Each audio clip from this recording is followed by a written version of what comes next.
Aujourd'hui, petite vidéo un peu spéciale. Alors là, ça y est, je commence à être un vrai youtubeur. Non, petite vidéo dans laquelle on va voir trois choses dans quoi les artistes ont plutôt tendance à gaspiller leur argent et donc devraient peut-être faire un petit peu plus attention. Let's go! Psh.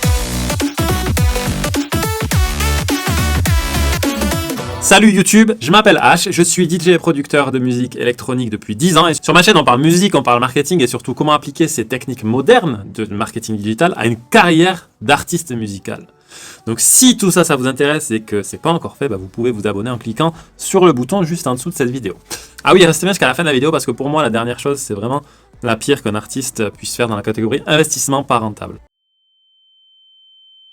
Acheter des followers ou des faux streams. Alors classique, mais j'en ai déjà parlé et j'ai déjà fait une vidéo entière à ce sujet, donc je vous mets aussi le lien en description. Mais c'est vrai que c'est quelque chose d'assez tabou, mais pourtant pas mal répandu dans le showbiz, que ce soit à petite ou à grande échelle. Je prenais les exemples de Justin Bieber ou Rihanna qui régulièrement perdent des centaines de milliers de followers sur Insta parce qu'Instagram fait le ménage sur les faux comptes tout simplement. Mais ça ne veut pas dire aussi que c'est totalement fait en connaissance de cause à chaque fois en fait. Par exemple, vous pouvez très bien vous faire entuber par une agence de marketing peu scrupuleuse ou alors vous achetez un service à un Indien sur Fiverr et vous vous retrouvez avec des fausses données, des faux fans. J'ai aussi trouvé cette info, c'est qu'il y a en moyenne 16,4% de faux followers sur les 20 plus gros comptes Instagram.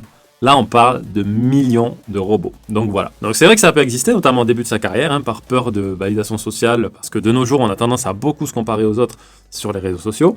Mais acheter de faux followers, ça peut ralentir votre carrière, et ça pour plusieurs raisons. La première, c'est que ça va diluer le reach de vos publications. Donc le peu de vrais followers que vous aviez va plus du tout les voir. C'est facile à comprendre, Instagram ou Facebook montrent vos publics à 10% de vos followers. Ça, c'est pour déterminer en fait si votre contenu est bon ou mauvais pour sa plateforme. S'il est bon, il sera mis en avant par les algorithmes, donc il sera poussé. Et s'il est mauvais, il sera enterré. Maintenant, si 90% de vos followers, c'est des faux, ça divise ces 10% par 10, ça divise par 10. Donc vous aurez que 1% de vos followers qui voient votre contenu. Et là, du coup, l'algorithme, il va penser que votre contenu est 10 fois moins bien. Parce que lui, il fait simplement un rapport du nombre de personnes à qui il les a montrés et le compare à l'engagement de ces personnes. Donc, comme c'est des bots qui engagent rien du tout, il n'y a pas de réaction, pas de commentaire, pas de like, le résultat, c'est que tous vos publis vont flopper. Et comme je disais, le peu de fans que vous aviez ne les verra même pas. Ce sera extrêmement dur de sortir de ce cercle vicieux. Deuxième chose que vous risquez aussi avec des faux followers, et là c'est spécifique à Insta, c'est de se faire shadowban. C'est Insta qui va bloquer votre découvrabilité. Alors je ne sais pas si c'est français, mais dans les tendances ou dans les recherches de hashtag, on ne vous verra plus. Donc si vous faites shadowban, c'est clairement impossible de grossir sur Instagram. Parce que la croissance organique, elle sera complètement bloquée. Et là, il n'y aura pas beaucoup plus d'autres solutions que de refaire totalement un compte en partant de zéro.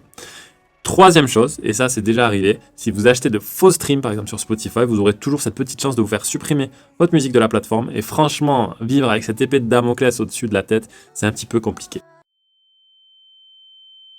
Numéro 2, acheter du matos ou des VST dont vous n'avez pas besoin. Alors, la classique de chez classique, grosse maladie des musiciens, des beatmakers et des producteurs. Je suis aussi passé par là. Je préférais m'acheter une batterie électronique sur Thomann, mais finir le mois avec un œuf dans le frigo. Donc, passer son temps à acheter du matos dont on n'a pas besoin. Alors, je sais pas si c'est le fait de vouloir compenser un manque de reconnaissance ou de frustration avec des outils techniques ou des instruments.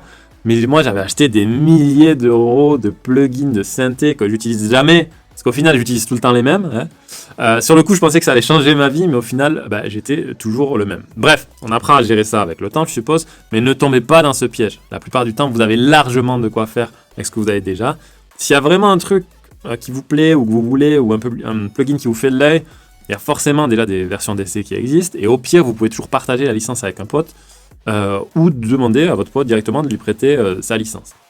Bref, essayez de vous fixer des limites, parce qu'on sait comment ça marche, c'est la passion qui parle, c'est le cœur, la plupart du temps, c'est pas des décisions rationnelles.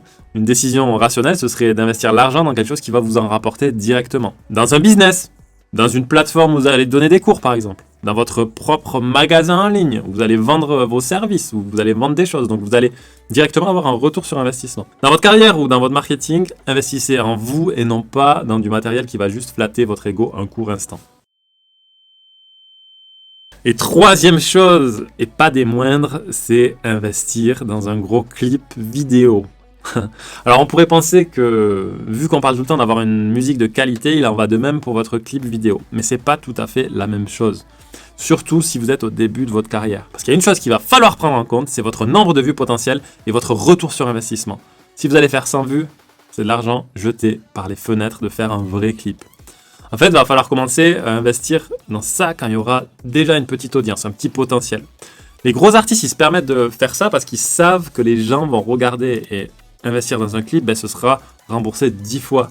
Alors c'est vrai que c'est tentant, mais la plupart du temps, c'est aussi trop tôt. Donc attendez un petit peu avant d'investir dans ça, et une fois que vous sentez ce potentiel et que vous avez un gros projet, là c'est feu vert, tentez votre chance avec une grosse production. En conclusion, c'est vrai que comme je disais, des fois c'est tentant de se faire plaisir avec un nouveau synthé ou un gros clip, mais posez-vous la question, est-ce que cet investissement aura vraiment un impact sur votre carrière musicale? Essayez de rester pragmatique, de ne pas cramer le peu d'argent que vous faites en gaspillant avec des achats compulsifs, avec le faux prétexte de « c'est pour mon métier ». On connaît ce faux prétexte. D'ailleurs, si vous voulez avoir un petit peu plus de rentabilité dans votre activité, j'ai aussi fait une vidéo où je liste 7 manières de gagner de l'argent en tant qu'artiste. Donc je vous mets aussi le lien en description. En description, je vous mets aussi le lien de mon plan d'action qui est un PDF avec un petit challenge de 14 jours pour planifier votre prochaine sortie musicale. Comme d'hab, vous connaissez YouTube, vous vous abonnez pour ne pas rater mes prochaines vidéos. Et vous pouvez aussi envoyer cette vidéo à un pote qui est artiste et qui a tendance à cramer tout son argent dans du matos. Vous ferez une bonne action pour lui. Voilà, c'était H, portez-vous bien, faites attention à vous et à votre porte-monnaie et on se dit à très bientôt sur YouTube.